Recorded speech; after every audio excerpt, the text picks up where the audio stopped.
Hello there. Hello, everybody. Good evening. This is Dr. Rao. Been busy all day. Have been working on a course and had a couple of meetings on Zoom with people who are going to help me with optimization of SEO of my website, and a couple of people who want to work for me as virtual assistants, which is a good thing too. I tried with somebody else, but they were not really doing anything. They're just interested to take the money. So I thought I will hire somebody for myself and then let them do the services that I'm promising everybody. Okay, I do the wellness club in the morning, then I do consultations, then I kind of have group sessions and individual sessions for yoga and meditation and breathing, and I do the coursework. Today I have been doing the course on self-realization, which is a massive one, but it was very invigorating and very stimulating, if you could say. When I get up in the morning, I spend time on these contemplations, on meditations, and sometimes listen to the talks on Vedanta spirituality. They are very invigorating for me, as a person, right? So that's there, and people are responding to the talk sometimes, and then they ask questions, I answer them, and I'm planning some personal health plans for people so that they can do that. And also, I'm going to invite some people to share their health journeys here that the other people can learn from. Not patient, but people who have recovered from some serious illnesses, including myself. And I can relate those stories to people and then let them come and present on their own. So these activities are planned as part of service for the public. So I hope many people are reached, and then we're trying to invigorate the way we try to reach people. I'm not a marketing person, so people are kind of looking into how they can spread the message. Otherwise, I'm just happy to be myself, to go into the nature, to have a good day with the family, and enjoy my work with my people who seek for help.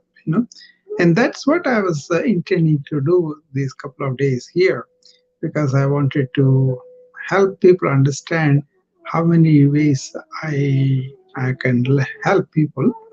It's not like a advertisement for the business, but just establishing some kind of uh, communication as to what can be improved in people's lives. For example, you could detect chronic illnesses way ahead and then fix them. You could understand how stress and burnout are born and how we could really help yourself by cultivating therapeutic lifestyles, I call them. And that will be pretty good. Hi, David. Welcome. I hope you can hear me now. The music turned it down. And after therapeutic lifestyles, I kind of talk about uh, personal health plans where people can sit down and take time and develop a history and existing signs of the disease, or franco over shooting symptoms. All those people can make it a personal health plan. Give some time so that we will be able to uh, show you some areas you can fix with yourself or with your doctor in consultation. Something like a service. I want to show them uh, what are the proactive ways that I help many people, friends and family. And it's not a business for me. It's kind of, I know about these things. I can find out if they're already knowing it, fixing it, fine. If they're not, they can fix them. That's one thing. And then for personal health journeys, people can share. It could be a better nutrition, it could be a better vacation, or it could be better stress relieving technique that I could teach or somebody else could teach. Paying attention to them before they become a problem. Okay, that's what I'm trying to do. So, wellness club, therapeutic lifestyles, personal health plans, and personal health journeys, and webinars on a monthly basis on all these wellness topics.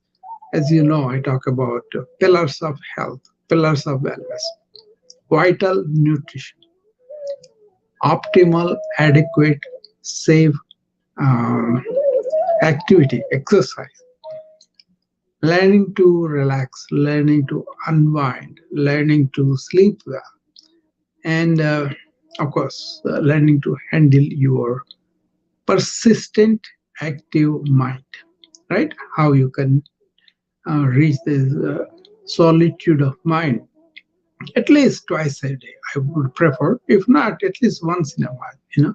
If you understand the technique and if you are employing that technique for your use, I think you will keep the lot of mental health coaches, psychologists, psychiatrists, or the therapists away, so that you come with inner resilience. The silence of the mind is that powerful. Okay, people underestimate it, and they don't. I don't see any of my friends really made a habit of it till I introduced to them, and they also don't take it that serious. But once you discover the bliss of being silent, then you will be so to it. You will do it on your own, right? So that's something else I teach them. Of course, ultimately, if you are spiritually inclined, if you really want to know yourself, that's the major part of my understanding, major part of my contribution. But then people have to be ready for that and inclined for that and want to find out about that. Then it's not a preaching, it's not a teaching, it's not a formula you can give to them, but more like you can invite them to be on the journey, and then once they take a journey on their own, and then make it much more meaningful for them so that they will find it by themselves. Okay, when Buddha and other people worked, it was thousands of years ago. It took a lot of effort on their own, right?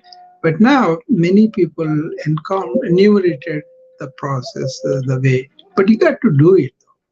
The experiential part is the difficult. Even we may know about it, we may understand it, we are verbal about it, but in terms of turning it into your own inner qualia, we call it, personal experience, that if you have it, that is very blissful, and then you will not leave it. Okay.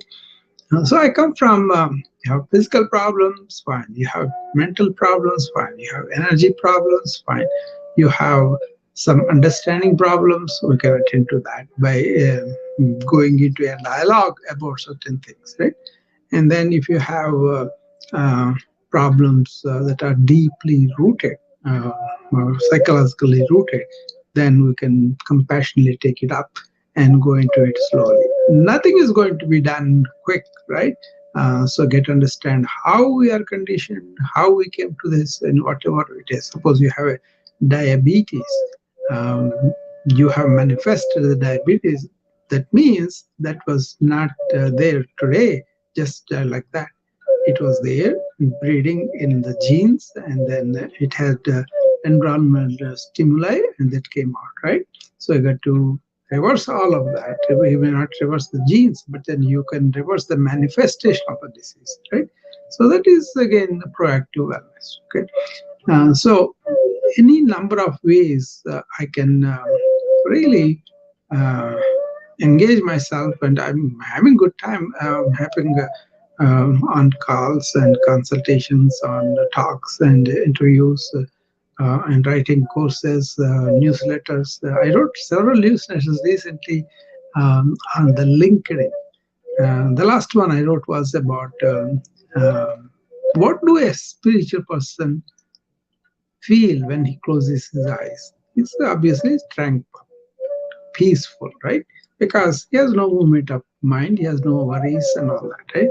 So he's even if they come in front of him, he can maintain his cool and quietness, right? So that way, if you really understand spirituality, no matter what the circumstance outward world, you still have peace of mind within your mind, right? When you close your eyes. But when you open your eyes, you usually ask, how can I help people? That's where I'm coming across. Okay. And then if you are really running around and want to accumulate things and do it, it's nothing wrong. But if you overdo it, if you really neglect a lot of things, then you won't have peace of mind, right? That's what it means by closing your eyes. You have all these desires, all these conflicts, all these uh, so many workings of the mind going on. That's why you don't have peace of mind. And when you open the mind, you'll ask, "Oh, who can help me? How can I have help?" and all that. So that's a psychological independence that you gain from the spirituality, where you are already full, contented. So you don't ask for anybody else. On the other hand, you want to spread around the bliss. You want to present the ananda, they call it, the bliss or happiness that is brimming up with you with the spiritual practices and all that. So that's where these things are. But people sometimes come. Today, one student came with her husband, and he's not a member of our club, but she brought him there because she wanted to know how to go about it. He had a knee swelling and some fluid in the knee, and he is not able to sit and do things properly. But those kind of things, I don't advise them to do yoga. I want to fix the medical condition first, and then take yoga as a lifestyle practice. Right? So I told him to go to the ortho. Probably they will drain that fluid in his knee if it is something significant, and then all the workup will be done. And once his knee is fixed, then he can take these exercises and all that. Okay, so that kind of thing also happens. So even though I'm online, I usually ask people to uh, you know, just like a benevolent friend, just like a well-wisher, neighbor. We get involved, right, in these things. It's no big deal.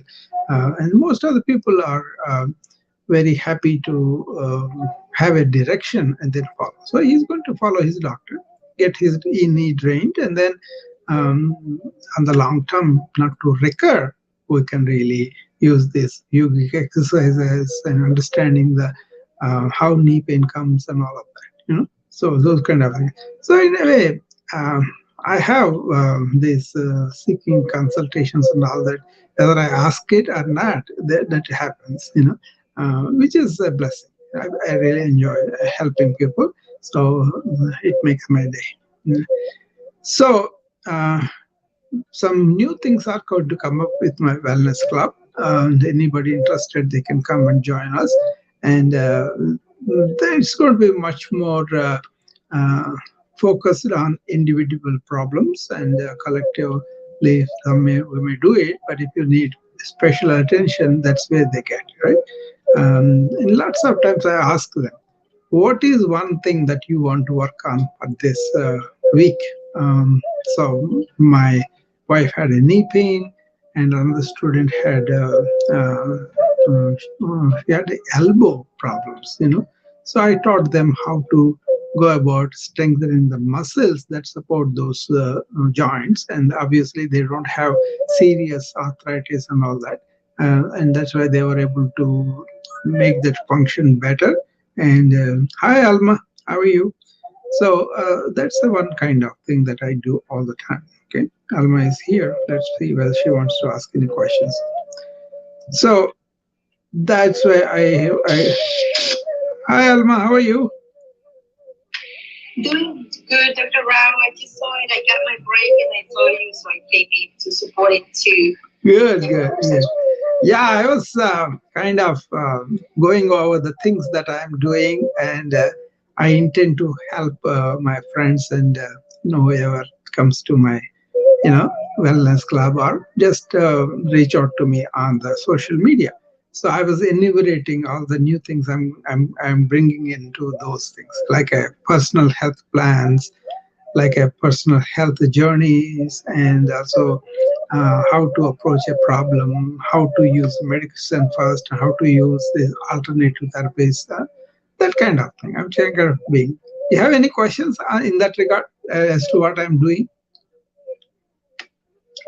I'm going to listen a little more, Dr. Rao. And yes, I am always out to get a more healthier and especially, I will say, more kind and great Yeah, and grateful. yeah. That's something even I'm working on, because we read and we learn so much, but when it comes to our daily life, are we being that? That's a big question, right? So that was very revealing to me. And once you say, okay, I'm going to make sure this is applied in my life, things have moved much faster, because you are not going to present anybody anything. Because if you present something that you are not, then you are deceiving yourself, right? So things move pretty fast to me, but then sometimes I may not be able to talk to people because they may not be interested in that. But when I turn to what is troubling them, what's that they want to do, then they show much interest, and then the meeting goes pretty well. But if you want to, like I was saying, I was writing this self realization course today, and it was so exhilarating to me as I'm going to one. There were altogether 8 modules came, and each module has 3 chapters, and then among the chapter again four, like that they were there. So just presenting what is self-realization itself was like a recapturing everything that I kind of heard and learned and put in practice and all that. Some I was particularly some of the stories that I would tell that really helped me also to come into that. Like I was on the Chicago Lake, I was Montrose Beach, I think, when I was there, suddenly it dawned on me, oh yeah, this self that we talk about, personality is all made up, it will change all the time. But what we are is not real. That came up, and that was such a relief. Then you don't have to worry about your opinions, your concepts, your conclusions, but look at the truth in a different way. So like that, those stories I was able to compile, that were really reminiscent, really made sense to me. So when you say something like I want to health better, that's where the personal health plan come in. I will make you go through that process, just like a service, not any like a business or anything. You will have a quiz that you could fill it up, and you would have answers presented there. But then that's up to you whether you want to reveal to the public or not. But then you can always talk to me privately, and we can have more light into it. The idea is this: if you pay attention, not to be imagining things and being afraid, but then, for example, you have a family history of so many people have different types of illnesses, right? And then you could always have a workup that will tell you much more now than before, right? The metabolic workup, the genomic workup, the molecular workup is far more superior now.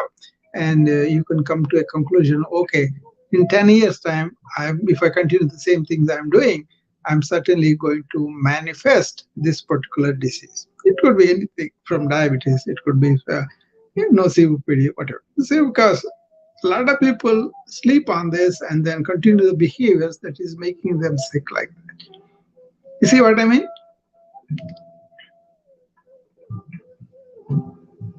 Yes, yes. Yeah. It's so interesting. And I think that that's the part that we lack on, Yeah. being more consistent in practicing what we learn. Yeah. And that's the hardest part of the route. Yes. Is I caught myself sometimes doing things that I am learning not to do. And I'm learning to be, literally, I want to be more kind and I want to be less quick to judge. Yeah. And give a grace Mhm. and learn more about others. Yeah. That kind of thing. That's what am I working on myself, I will say. Very And I good. don't know if that's the right way to say. Yeah, because what it is you as intellect knows something, but your system is operating on some other pressures, like from other natural things that are building up you, and they come out even though you know that is not right at the moment. Sometimes the compulsion is so much they will come out. So that's why understanding all these pressures from inside, like some of the things that you are not supposed to say or not supposed to judge, not supposed to feel, they happen because we have been doing them without much attention to them. That's why one particular thing will help a lot for that is resolve to be here and now all day. Just to do that, you may not be able to do throughout the day, maybe in the beginning only a few hours, right? But later on, if you will be able to do. So what happens is then you can see the thoughts and emotions that are coming up. There is a gap between they're coming up and you are doing it because you are deliberately getting intentional, conscious, and want to think about it before you say that. If you get that kind of hold on to that particular decision that you make in that instant, you got the power. Suppose you are there and I want to say something, but then the moment I'm aware that is very unkind, that's very unfair or unfriendly, how would I go and do it if I want to be spiritually aligned with what I'm thinking, what I'm doing, what I'm feeling, and all that? You see? And that control, we lose it because we don't think we are to be conscious in the normal task. We kind of apply our mind in an unconscious way. And then when something comes up that is important, that we have to be really aware of it, you won't be able to do that. So that's why practice this awareness all day. At least resolve to be. Then initially you will be doing that few minutes, then you will come back. Don't regret if you are not able to do it. It's like a habit that you acquired for a long time, and then that habit has to be unwinded on a long time. And only thing is you need to have that determination, nature. Make sense, Alma? It does, Dr. Rao. Yeah. It does make sense. So I just love to come into your rooms because you have such a way in which on how to say these things and put a picture in my head Yes. of what it really looks like. And See, I appreciate that. Yeah, we were studying on this phenomenon. Why many people are not able to pay attention either to the work or to their own art or music, whatever they do. Sometimes they have these times when they cannot focus at all, or they are so overwhelmed with the life circumstances. Maybe economic resources are not there, or family problems are there. So many things happen, right, in our life. So they can overwhelm people. So that's when, if you can handle your mind not to react, but really settle down and say, what is it I have to do now? Then all those reactions that you have emotionally, all that energy will be saved. And then you will be able to come out of the situation with much better result. Okay, that's what happened to me. So even when my health was threatened, all that, because I was doing these practices before, I didn't panic. I didn't react like, oh, this is going to happen, this is going to happen.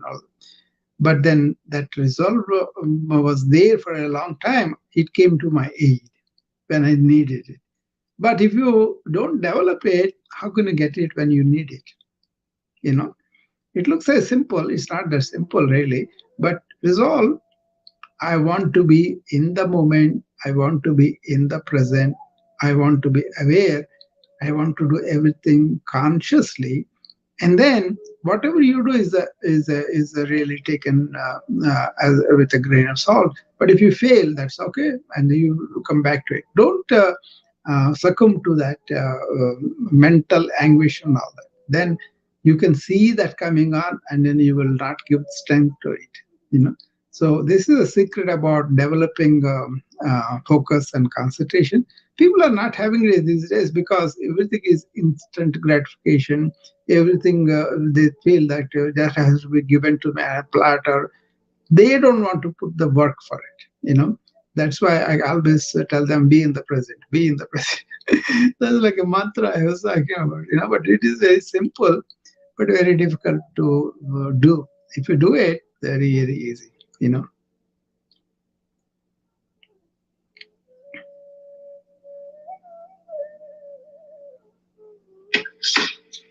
For sure, and that's what I'm trying to do. Yeah, very good. Be in the moment, be paying attention to whatever you are doing. Like for example, I have 3 or 4 meetings this afternoon from 2 o'clock, right?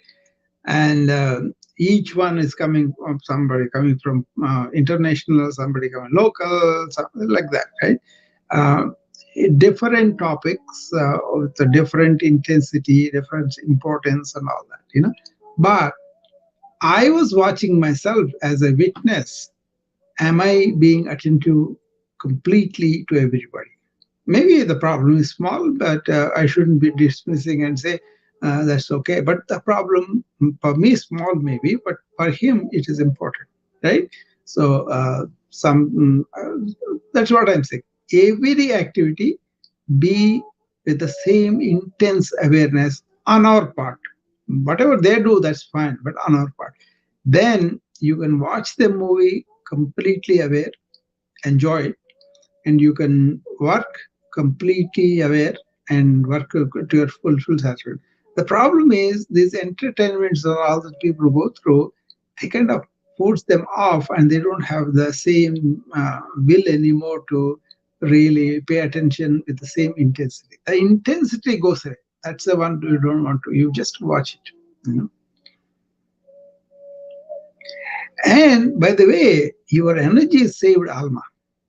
When you do that, when you focus and do something with that kind of thing, even though you may not like that work, but because you're deliberately bringing your awareness, you won't be conflicted with the different thoughts and all. And that conflict is not there, then you save all that energy. Otherwise, it is like a boss comes and says, I have to have this one done, but we are already ready to go home. And then at that moment, if you really say something to him, we may lose our job and a lot of problems come, right? But on the other hand, people kind of resent it. They will be cursing him inside and then doing it. And that conflict really takes away a lot of energy. That guy is okay. He just gave it to you and went off. But then how are you responding to the situation? So at the time, okay, we are caught in the situation where I have to do this. My job is threatened otherwise. So I will do that. But when I'm doing this, I will pay complete attention to it. Not for somebody else, just for my sake. That kind of habit saved so many situations for me where I came out of top on a lot of things. Basically, what I'm saying is, whatever is not in your control, also, whatever is control, fine. Whatever is not in your control, bring your complete attention to that. Make sense?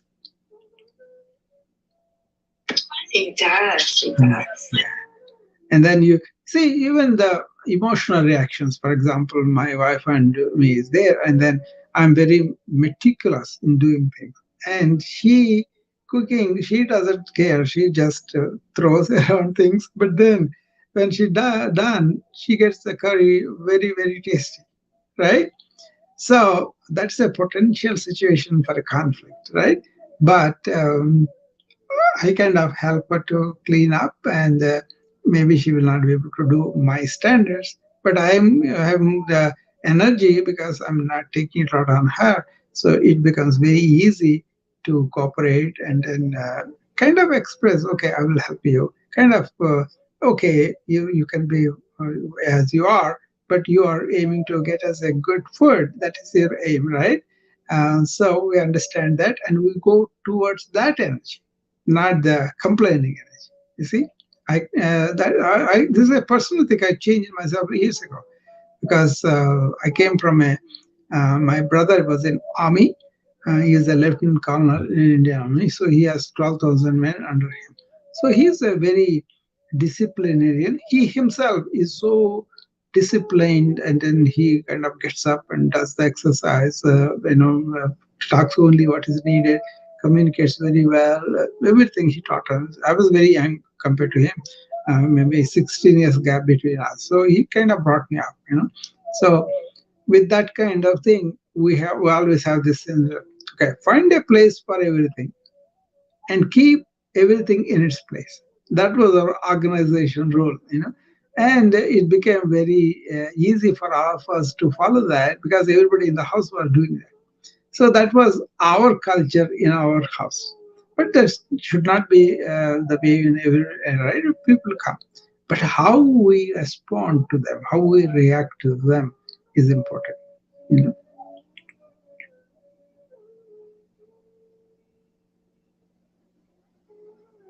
I like that. Find a place for everything. And what was the rest? Well, find a place for everything and keep everything in its place. See, now you have the allotted places, right? And now only thing is we kind of do our stuff and throw away things the way they don't belong and go. The only discipline thing we need is, okay, what is the place for this? Okay, let me go and put it there. That kind of thing.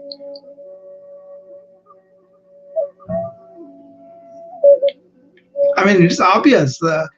There's a bathroom, there's a kitchen, there's something like that. Or if you have only one room, you're living in a dorm or something, and you have place for putting things in your drawer or clothes in the cabinet, and things, toilets in the bathroom like that. But I've seen people things all over. Right? On the desk there is a toothbrush and everything. On the bathroom there will be pens and all those things, that kind of thing, right? But then they may not think that those are important, but these small things, if you can do it, then when you are in a hurry and you want to brush and get ready, everything is in the bathroom, you can do it much faster, right? So the organized people usually have organized mind. That's where people really don't get the training about, not according to some strict religious dogma. I'm not talking about like that. Organized mind is where what is important in my life, who are important in my life, what are the things I'm doing to really first things first, right? And then if the mind is pulling you different directions, you have the discipline to do the important things first and then relax. This is a management principle I applied with my staff a long time. I said, okay, when you come in the morning, delay your gratification of taking rest or vacation and all that. Focus on the mission that you envision here for. Suppose you want to do a project, or you want to, even in our case, do the day properly with all patients coming in. Everybody has all that they need, like a stress testing is there. You should have the paper, you should have the, those leads that we place and all that, like that. Unless you have the stack of them, sometimes they go very quickly. Then you have to go to a hospital or somewhere to borrow them, right? Like that. Suppose you have a cardiac stress test then you have to have the dopamine. They have to have the other things that are needed for some of the echo stress test, like that. So you're kind of organized with your own things. Like that. Everything is like that, right? So organize yourself in your mind, and everything comes through outward in the external circumstances. So I did a talk on organized versus unorganized mind, and a newsletter also. It's like a people do other way. See, they think, oh, because all these things are happening, my mind is going like that. No, because your mind is disorganized, everything else is happening. Look to yourself or anybody. You can see that that is true.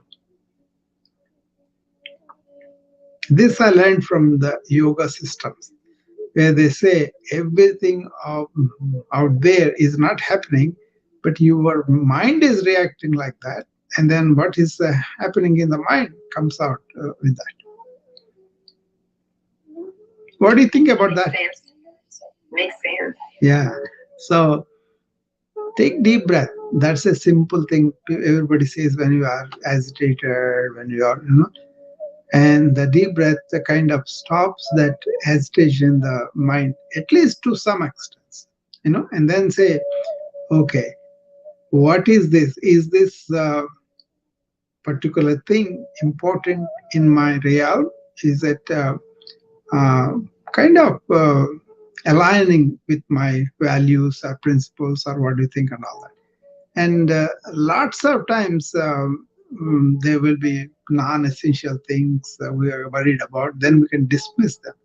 And that makes our inner being light. And then we can go about it. So anyway, I was kind of enumerating what are all the services I'm doing and how they can utilize them. I was inviting people to come and join my wellness club, which is in the morning, and we do the regular exercises, breathing, meditation, and also any questions we can answer. And also, I'm inviting people to come my Facebook group, Conquer Burnout, and then there they can have a longer time possibility of if I come on a webinar, a few people are there, and we kind of engage them, their problems and all that. And also I started these personal health plans for people, and personal health journeys they can relate to me, and then prepare their own health plans. Uh, See, people are not organized about so many things, especially health. I think if you do that, you will save a lot of money, time, and also energy and quality of life. That's something I was practicing for years, where I don't have to really lose the quality of life. That means the capacity to work, ability to participate, enjoy myself with the family. All those things are directly related with our energy. Suppose you are ill or you break a bone or something, you have to compromise on the quality of life. So, lots of times, if you can really understand that, organize your mind accordingly, you will be able to save a lot of time, lot of energy, a lot of quality of life. That's one thing people don't pay attention to, and then they realize only after they lost that quality of life. Suppose somebody don't appreciate the both feet that are going very well, and then they have a fracture or something, or they have an amputation, then they miss that leg very much. You see that?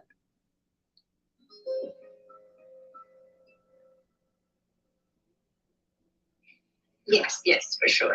Yeah. And I think that, you make me think though, like I'm trying to organize myself, like physically organize myself. And now when I listen to you, it makes totally sense. And I'm thinking, okay, I need to start somewhere. Yeah.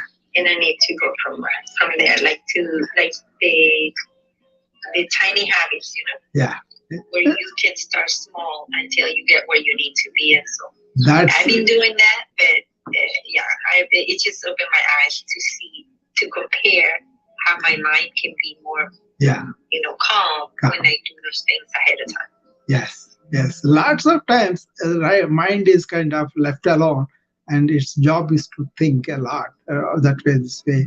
And then it can go, see what happens is a stimuli is there, immediately mind reacts, right? That reaction produces chemicals. Those chemicals produce more reaction. So we have become slaves to the reactions of comments or phrases, or slave to the praise, slave to the negativity and all that. So uh, the whole system is made such a way it can't help but react. So what are you doing in your lifestyle about this? That is what I'm talking about. So one of the things I talk about in my burnout coach is the physicians seem to be reacting very quickly and very unnaturally sometimes, because they come in this high horse that I'm a big doctor, I have these big certifications, but the other person don't know that you have all these degrees, all these excellent credits and all that. Here, for him, you are a human being and he is your doctor. You are going to come and behave the way he can, right? Then these people react, oh, he's not respecting me enough, oh, he's raising his voice, or he's under tension, maybe he's talking, right? So that reaction continuously happening, not in just doctors, in all the other professions. So what it does elevate the sympathetic output. That is the fight or flight syndrome. Suppose somebody says something and then you assume the posture of I'm going to fight this, or I'm going to leave it and run. Both cause the stress hormones. And you are doing the stress hormone secretion in modern life continuously on an ongoing basis. So you are wired to react very quickly. That's why you understand the mechanism. And then first observe it, be in contact with it. Then you can stop reacting slowly and reflect on what you reacted. And then next time something happens, you come there because you have reflected on that, you won't be reacting as much. And once you get a little hold of it, before unconsciously you are acting, you have no control. So react less, but respond. Don't leave it to work. You got to do the work, but don't have to emotionally react so much for everything. Not everything is that important, right? So there are some things that are important. If you react appropriately, that's fine. But then most of the time, people react for small things also very big. The trivialities are made very big. This is not needed. So simple thing is, am I reacting too much out of proportion to what is happening out there? Then can I put it down? For example, I give this example all the time. Something happens with my patient and with my nurse. For example, she didn't do a proper injection, or she didn't give him attention, she didn't answer his question, whatever, right? Then the patient gets very upset, comes and complains to me. Because I want to retain my patient, because mine is a private practice, right? So I cannot lose patients. So I have to please my patient too. But I also have to take care of my nurse, because she is there to do a job for me, and also she doesn't need the abuse. So lots of times I kind of calm myself down to find out what happened. Then, if it is something small, trivial, I will pacify the people. But if it's something important that we have to learn and correct it, then I kind of tell the opportunity here is for us to learn a little bit more. And that also you convey with kindness and compassion. Not just listen, they understand. And then they go. But if I come with a hot head and then react and yell at them just because I own the clinic, I'm the boss, I will lose my nurse. But at the same time, my patient's concern is addressed, and he is happy that I paid attention, went and talked to the nurse and told her what was happening, and then later on we told them that will not happen. All that satisfies him because we put some energy into it. So don't react, but respond to the challenges that are there. For sure.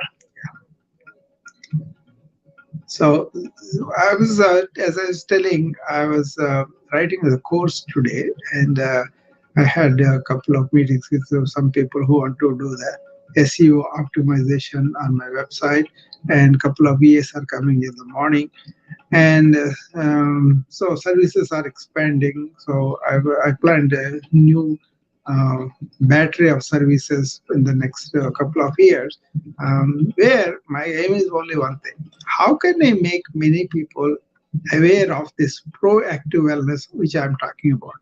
Is much more than preventive, that people do, but it's like examining our own lifestyles, examining our own family history, our history, taking advantage of newest technologies to see the genomic, to see the molecular, and to see the chemical composition of ours, how it is, and then you don't have to be scared about it, but proportionately. That's why you need somebody to interpret them in the right context. What normally happens is you go to the hospital, they draw the blood, they find something like a alkaline phosphate is elevated. Immediately somebody will say you may have cancer in the bones. That is too much reaction. But so many other reasons are there. So you don't want to disrepute the clinical picture and just based on that. But then, in the right context, when you use this modern technology, you can diagnose the illness years before it manifests. A lot of illnesses. I'm not going to be particular about it, but a lot of illnesses. Then what happens? You can prevent a lot of suffering for you down the line. Does that make sense to you, Alma? That approach? Yes, it does. Yeah. I'm learning about and thinking through it. Yeah. You see, what happened with ancient medicine is they were always going to what's called swastha. That means complete, full, whole wellness, right?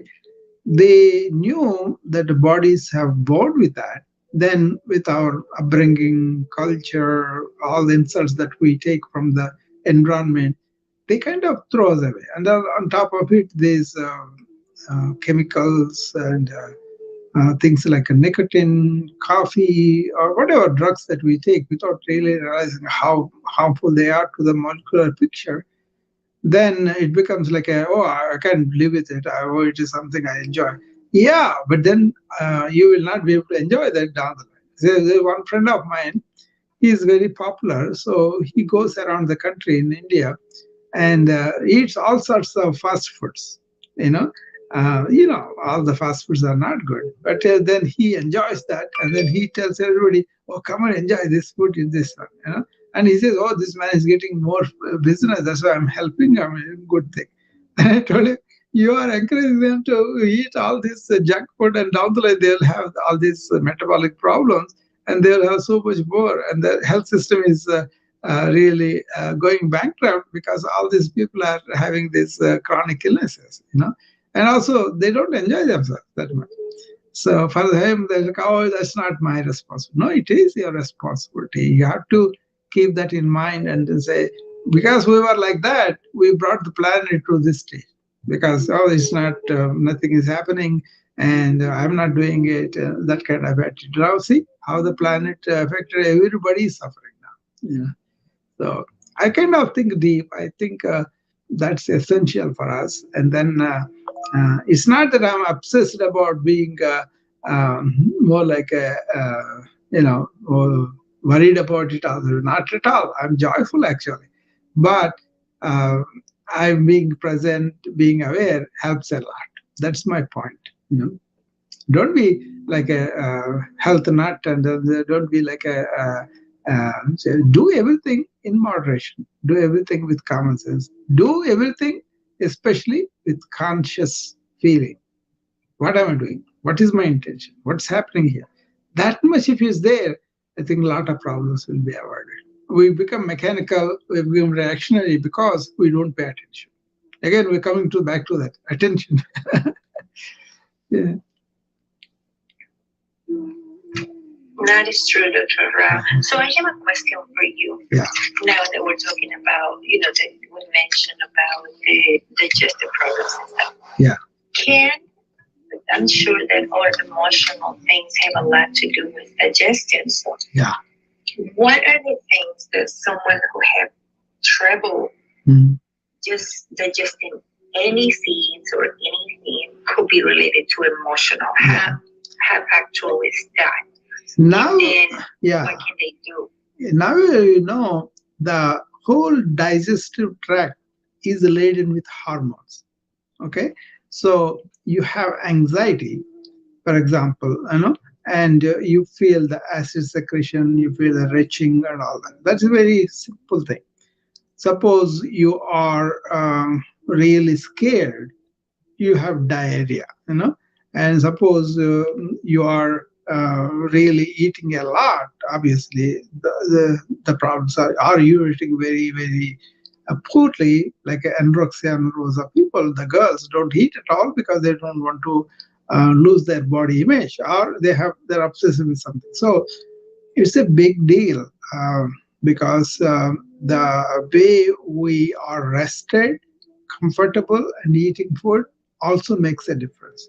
That's why the ancient traditions were you eat in silence with awareness what you are eating, chew it, enjoy it. And then nowadays people are mechanical, they just gulp it down within 5 minutes, and that's not good. You have aerophagia, and you have not really properly chewed food, so you don't have a good time for the stomach to work on, and that will, so in one word, emotional effect is too much on the gut, emotional reactions take it out on that. So what you want to do is you want to understand what are there are three energies in our system, and if you have a particular energy dominate, particular symptoms happen. For example, V type energy, that is something makes you run in your thoughts, run in your bowels, everything, thyroid, everything is influenced that way. So you have to understand what are those biological energies that are predominant in me. All the three, only one of them will be dominant, other two will be there. Uh, what are the energies in the foods? And then you got to match what you, for example, you are a very nervous, always running and always thinking. You should be eating less of the V type foods. There are foods categories we can give you that. Then what happens is you will be balanced in your energies. And then it will be very easy for you to maintain a proper. See, the nutrition is one of the important things to put into your mouth and eat and digest and assimilate, right? There's so many steps on there, and then there's so much can be given to you. Like nowadays, with the kids in their tummies, we are detecting plastic fiber. So this pollution is going too much into the directly into our gut with the water and all that. So what you want to do is a comprehensive analysis of what are the foods I'm taking, how are they being digested, how are they affecting my system. So something like a diabetes, hypercholesteremia, hyperlipidemia, thyroid, all those things are easy, but subtle changes. For example, you have been eating certain kind of food in one particular country, and you are suddenly brought to another country where those things are not available, and you want to just adjust and do it because of the job or whatever, it will take its toll. So you got to really understand way more than what people are paying attention to about digestion, nutrients, and absorption, assimilation, and all. There's so much science in that. So, what do you mean by like hypercholesteremia or a lot of? Well, those are simple, right? Yeah, those are two different things. Yeah, those are simple. For example, in India, there's called ghee. That's a melted buttered milk. Butter, melted, not milk, butter. Okay, but that is made fresh from the cow's milk, and churn it and get it long. But that's supposed to be one of the best fat you can feed for the brain development. That's why, especially for the kid, not too much, but see, the whole culture changes, like from being very active physical self to docile to the chair culture to more like sedentary, right? That doesn't help.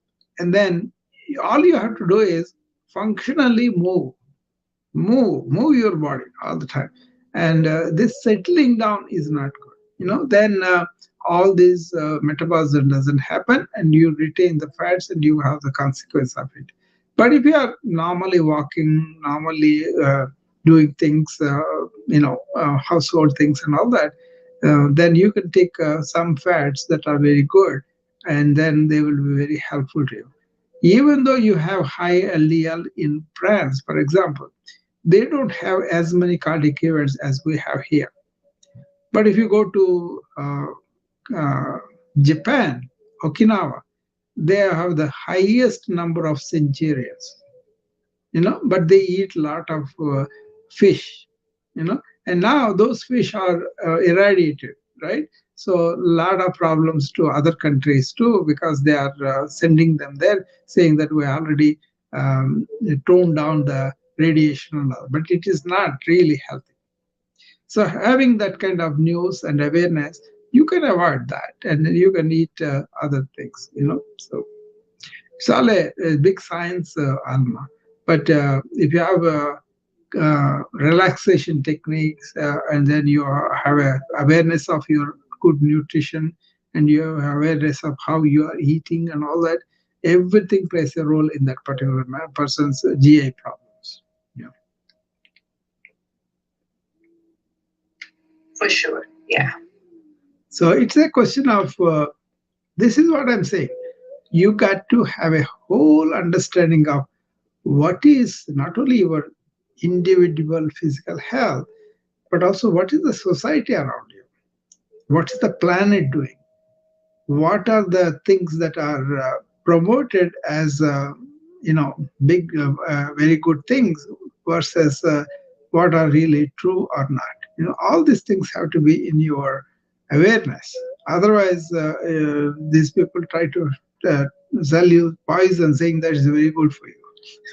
That's what's happening. Slow poisoning. It's so many things, right? I know. I'm concerned about. I see a lot of people just taking juices and a lot of proteins and all of those chemicals and not eating that much food. That concerns me a lot. Yes. Young people doing that. Yes, very much so. Because these are the, for example, energy drinks that they are selling now. They kind of elevate your energy quickly and then burst that very quickly too. But in the long run, that's not the way you want. You want to have high fiber containing, high protein containing things that can be broken down slowly. For example, you have diabetes and you are drinking these energy drinks, you may not be able to digest that protein that was there, and that will go through the kidneys, and it will cause more renal pathology. So you got to be really understanding. That's what I'm saying. These commercial people, they just want to exploit the instant gratification. Why do these people with all these drinks, energy drinks they take, they feel like, oh, I have a lot of energy burst, but they don't understand the longer concept. Why do they take the steroids to get the muscle bulk and all that? Because they don't realize that is causing a lot of problems, a lot of systems, from brain to heart to everywhere. So they don't understand that, and they pay price for that. They may have a lot of muscle bulk, but they lose the vitality of sexual drive and all that energy that you require. They will lose that, which is not good at all. So I was always steroid kind of. I don't want to be prescribing a lot for that, So. Yes. That wow, it can affect so much more than just them. Yeah. Because everybody's like in a hurry, especially when you're in hospitals. I see a lot of energy drinks, but I also see more protein drinks and people who do exercise, they go to the gym, they do pre-workout, post-workout, and it's a lot of stimulants in it.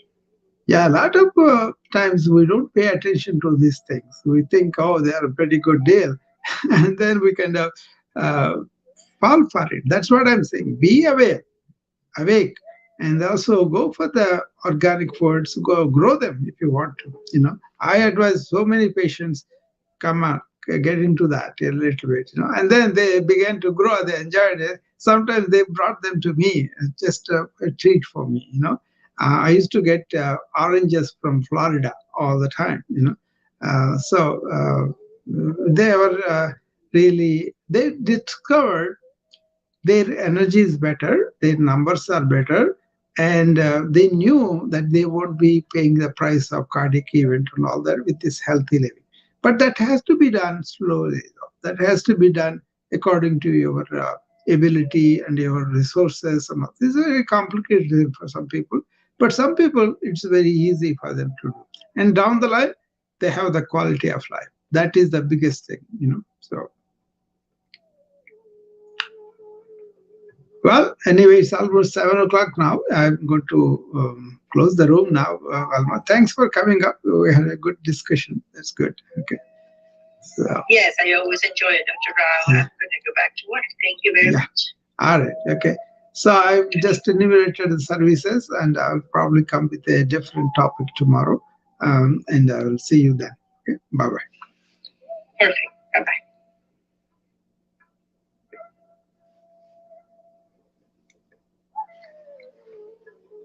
Bye, everybody, and the wisdom. Thanks for coming up.